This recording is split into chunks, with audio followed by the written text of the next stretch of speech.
अस्सलाम वालेकुम। I am अफरा से आप मोहल एडवोकेट। आज जो हमारा टॉपिक है ये बहुत ही अहम टॉपिक है जिस पे हम आपको तहसीलदार की सीट के बारे में और नायब तहसीलदार की सीट के बारे में बताएंगे। सबसे पहले तो मैं आपको ये बता दूं कि कल पंजाब पब्लिक सर्विस कमीशन ने सीट्स का जो है वो ऐलान किया है, जिसके लिए बेसिक क्वालिफ़िकेशन जो है ये ग्रेजुएशन है। इस सीट के लिए आप में से हर कोई अप्लाई करे। मैं सबसे पहले आपसे एडवर्टीज़मेंट जो है वो डिस्कस कर लेता हूँ कि एडवर्टीज़मेंट में सीट्स कितनी और एडवर्टीज़मेंट के अंदर लिखा क्या हुआ है। 58 पोस्ट जो हैं ये तहसीलदार की आई हैं, जिसके लिए जो एज की लिमिट है for male 33 years and for female जो एज है ये 36 ईयर है। और आपने याद रखना है कि बेसिक जो इसके लिए क्वालिफ़िकेशन है वो ग्रेजुएशन है। अब इसके बाद हम चलते हैं सिलेबस पे। सिलेबस में 2 पेपर हैं। तहसीलदार की सीट के लिए भी 2 पेपर हैं और नायब तहसीलदार की सीट के लिए भी 2 पेपर हैं। सिलेबस जो है ये मैं आपको एक दफ़ा पढ़ के सुनाता हूँ कि क्या सिलेबस है। सिलेबस में इंग्लिश है, English comprehension, composition, MCQ paper है जी। ये है 100 मार्क्स का पेपर। सेकंड पेपर आता है जी, इसमें Pakistan study, Islamic study, general knowledge और इसके अलावा जो Pakistan affair, everyday science related question है और साथ में लैंड रेवेन्यू से भी क्वेश्चन आएंगे। जो रेवेन्यू लॉज हैं इनमें से क्वेश्चन आपसे ज़रूर पूछा जाएगा, चाहे वो 10 नंबर के हों या 15 नंबर या 20 नंबर, क्योंकि जिस जॉब के लिए आप अप्लाई कर रहे होते हैं वहाँ पर से जो सवालात होते हैं वो ज़रूर आपसे पूछे जाते हैं। टोटल जो है ये 200 मार्क्स का पेपर होगा और अगर आप कोई सवाल गलत करते हैं तो उसके आपके जो मार्क्स हैं वो भी कट किए जाएंगे। एग्रीगेट पासिंग मार्क्स जो है याद रखना है वो 50% और एक पेपर में 40 नंबर कम से कम होने चाहिए। ये नहीं कि अगर आप 40 और 60 नंबर हासिल करते हैं तो आप जो है वो इंटरव्यू के लिए क्वालिफाई कर जाते हैं। उसके बाद नायब तहसीलदार की जो सीट्स हैं वो याद रखना है आपने, टोटल 164 सीट्स हैं। नायब तहसीलदार के लिए भी सिलेबस जो है वो सेम है। एज जो है इसके लिए फ़ीमेल के लिए वो 36 ईयर है और एंड फॉर मेल वो है 33 ईयर्स। अब सिलेबस के हवाले से सेम चीज़ें वहाँ पर भी हैं, यहाँ पर भी हैं, इसलिए आप दोनों जॉब्स के लिए अप्लाई करें।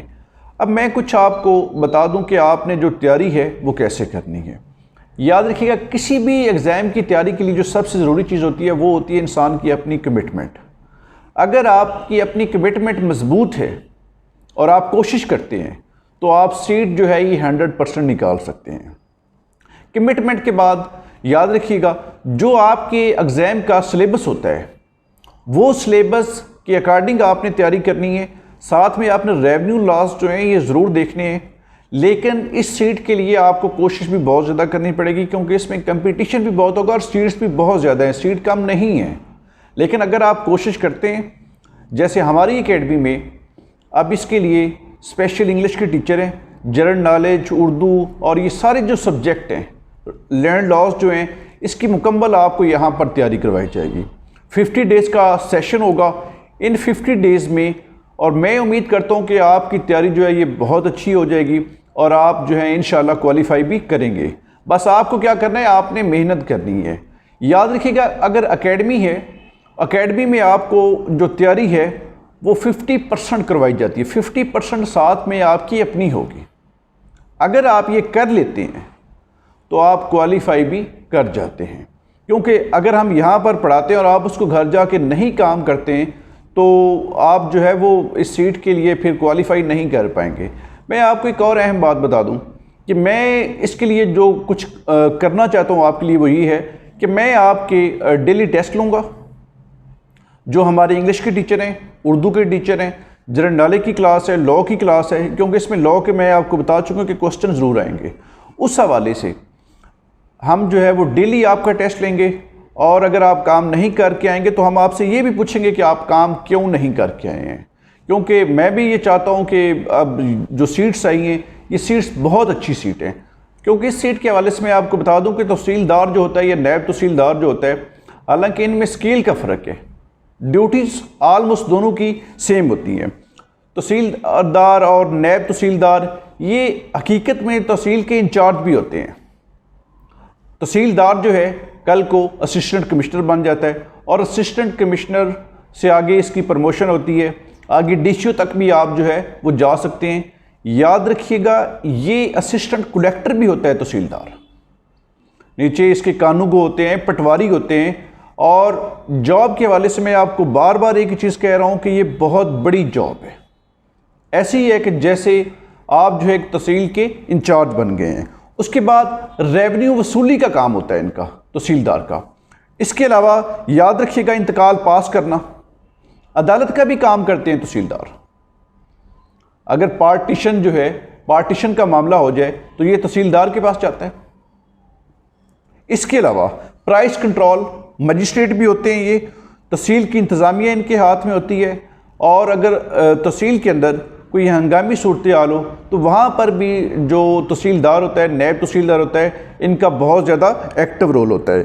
इसके अलावा अगर हम बात करें इख्तियारात की तो मैं समझता हूँ कि लैंड रेवेन्यू एक्ट जो है, जो उसके अंदर जो पावर्स हैं बेसिकली वो तहसीलदार के इर्द गिर्द घूम रही हैं। इसलिए इस जॉब को आप बहुत सीरियस होकर इसकी तैयारी करें। और अगर आप तैयारी करेंगे, और मैं उम्मीद करता हूं कि आप कामयाब भी ज़रूर होंगे। मैं शुरू में एक बात आपको बताई थी कि अगर आपकी कमिटमेंट मजबूत है और आप इस सीट के लिए कोशिश करते हैं तो आप कामयाब भी ज़रूर होंगे। देखिए, अगर आप सिर्फ ये समझ लें कि मैं अप्लाई कर दूं तो इससे काम नहीं चलेगा। अगर आपने अप्लाई करना है तो फिर फुल तैयारी से तैयारी करें। अगर आपकी फुल तैयारी है तो याद रखिएगा आप ज़रूर क्वालिफाई करेंगे। इस हवाले से मैं आपको कुछ और चीज़ें भी बता दूं कि याद रखना है कि किसी भी एग्ज़ाम के लिए मोटिवेशन जो होती है ये बहुत ज़रूरी होती है। आपके पास रेलेवेंट मटेरियल का होना भी बहुत ज़रूरी है। ये नहीं कि मैं यहाँ पर आपको नोट से तैयारी करवाऊँगा, बल्कि मैं आपको यहाँ पर हकीकी मैनू में हम जो है यहाँ पर आपको तैयारी करवाएंगे। आपके जो इंग्लिश का पेपर है, हालांकि बाकी पेपर जो है वो स्टूडेंट निकाल जाता है, लेकिन इंग्लिश का पेपर जो है यहाँ पर प्रॉब्लम क्रिएट होगी। और इंग्लिश की तैयारी जो है हम इन 50 डेज़ में आपको बहुत अच्छे तरीके से करवाएंगे। और आप अगर वही चीज़ें कर लेंगे तो आप इंग्लिश का पेपर जो है वो पास भी कर जाएंगे। उसके बाद एक चीज़ आपको मैं अहम बता दूं कि अगर रेवेन्यू लॉस की हम बात करें, रेवेन्यू लॉस के अंदर land revenue act, land acquisition act और टेनेंसी एक्ट, ये तीनों लॉज हमने यहाँ पर पढ़ने हैं। इसके अलावा आपका जो टेस्ट है वो हम डेली लेंगे। यहाँ पर हम स्टूडेंट जो हैं उनको तैयारी करवाते हुए जो रेलेवेंट मटेरियल है उसके बारे में हम बताएंगे जो आपने यहाँ पर तैयारी करनी है। इसके अलावा जो आज का अपना लेक्चर है वो मैं यहीं पर एंड करता हूँ। इंशाअल्लाह हम नेक्स्ट किसी और टॉपिक के साथ हाज़िर होंगे। मुझे अपनी दुआओं में याद रखिएगा।